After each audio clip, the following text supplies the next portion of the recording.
Bonjour à tous et bienvenue. Cette vidéo a pour but de me permettre de partager avec vous ma première expérience professionnelle en tant que développeur. Le plan de déroulement est le suivant. Je commencerai par vous parler du contexte dans lequel ce stage a eu lieu. Ensuite, je poserai une problématique à laquelle je répondrai avant la fin de la vidéo. À l'issue de cela, je décrirai les missions qui m'ont été confiées durant cette période. Pour terminer, je ferai le bilan de cette première immersion professionnelle et répondrai à la problématique. Mais avant tout, faisons connaissance. Je m'appelle Dimitri Laboricolo et j'ai 30 ans. Avant d'être étudiant à 42 Paris, j'ai effectué 10 années de service en tant que militaire parachutiste. J'ai effectué ce stage au sein de l'agence Webnetic située en plein cœur de Bayonne. Dans un premier temps, j'ai assuré le rôle de développeur front-end pour une création d'un site internet. J'ai ensuite assuré celui de développeur d'applications mobiles afin de répondre aux demandes de maintenance et d'évolution. En dernier lieu, j'ai été chargé du développement full stack d'un projet API application mobile.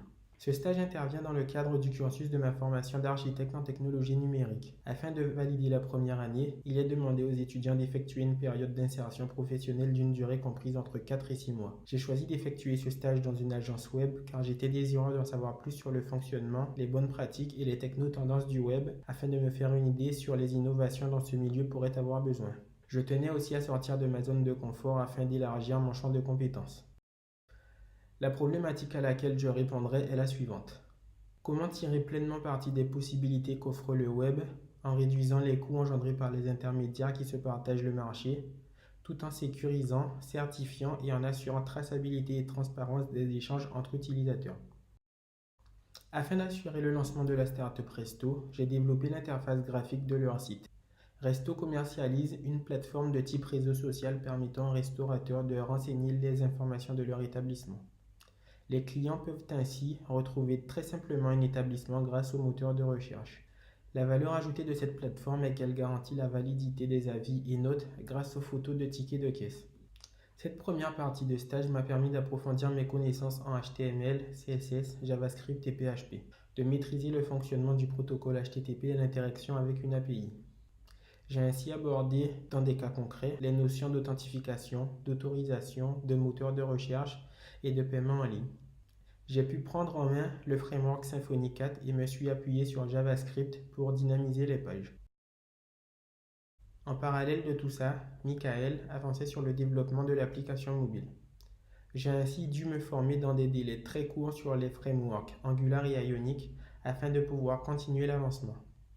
L'application mobile de Resto permet la géolocalisation de l'utilisateur afin de lui proposer un contenu approprié. Elle permet aussi de prendre en photo le ticket de caisse pour autoriser ou non l'ajout d'avis notes en fonction de la présence du restaurant dans la base de données. Les notions abordées sont la réalisation d'une application hybride et l'utilisation des fonctionnalités natives. Ternoa est un projet en cours de réalisation. Il s'agit d'offrir aux utilisateurs la possibilité de transmettre des messages et du contenu via des capsules écrites dans la blockchain. Ce projet nécessitait le développement d'une API afin d'assurer les fonctionnalités de base nécessaires et celui d'une application mobile destinée à l'utilisateur final. J'ai utilisé le framework Symfony 4 et le bundle API Platform pour l'API. J'ai ainsi développé les services d'authentification, d'autorisation, de création et modification des capsules et l'architecture de la base de données. J'ai aussi développé la maquette de l'application permettant l'accès à ces services. Durant ce stage, j'ai pu aborder les notions principales du web. Je me suis familiarisé avec quelques frameworks. J'ai effectué différentes tâches. J'ai assuré en autonomie le développement full stack d'une maquette de projet. J'ai pu constater les opportunités et possibilités qu'offrait la blockchain. Néanmoins, je déplore le fait de ne pas avoir eu plus de liberté concernant le choix des technos et l'implémentation de certaines fonctionnalités. Si je devais résumer en une phrase, je dirais que ce stage m'a permis d'en apprendre beaucoup et d'avoir une approche différente de la programmation qui me sera très utile par la suite. La blockchain, de par son principe fondamental de fonctionnement, permettra de répondre à cette demande et bien plus encore. Le manque de maturité de cette techno laisse place à beaucoup d'interrogations, notamment sur son aspect énergivore et le fait qu'elle donne l'impression d'être réservée à une communauté de geeks. Il serait peut-être temps de penser à en simplifier l'accès.